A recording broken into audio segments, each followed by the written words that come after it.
আমরা ত্রিপুরা তফসিলি জাতি সমন্বয় সমিতি 2016 সাল থেকে, অর্থাৎ আমাদের তফসিলি আন্দোলনের অন্যতম পুরোধা আমাদের রাজ্যের, শুধু তফসিলি না, এই রাজ্যে সাংস্কৃতিক আন্দোলন, শিক্ষার আন্দোলন, শ্রমজীবী মানুষের যে লড়াই, জাতীয় ঐক্যের লড়াই, তার পুরোধা অনিল সরকারের মৃত্যুর পর বছর থেকেই আমরা প্রতি বৎসর এই দিনটাকে পালন করি, তার প্রতি শ্রদ্ধা জানানো এবং তার যে দিশা, তার যে আদর্শ, এটাকে আমরা এগিয়ে নিয়ে যাওয়ার জন্য শপথ নিই।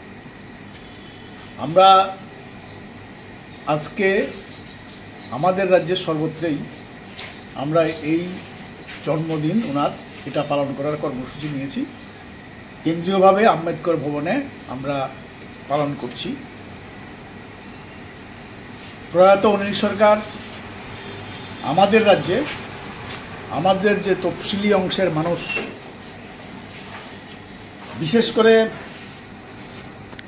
একটা সময় ছিল তারা মানুষ হিসেবেই গণ্য হতো না, তাদের সামাজিক মর্যাদা এবং অর্থনৈতিক অধিকার, শিক্ষার অধিকার, এই আদায়ের জন্যে তিনি আমাদের মানুষকে যেমন সংগঠিত, তেমনি গণতান্ত্রিক মানুষকেও এই আন্দোলনের পাশে দাঁড়া করাতে সমর্থ হয়েছিলেন।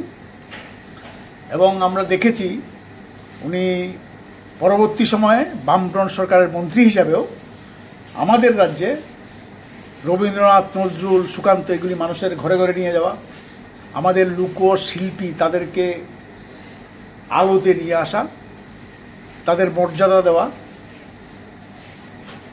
সর্বোপরি আমাদের রাজ্যের যুব আন্দোলন, ছাত্র আন্দোলন, সাংস্কৃতিক আন্দোলন, এটাকে তেজি করার ক্ষেত্রে গুরুত্বপূর্ণ ভূমিকা নিয়েছিলেন।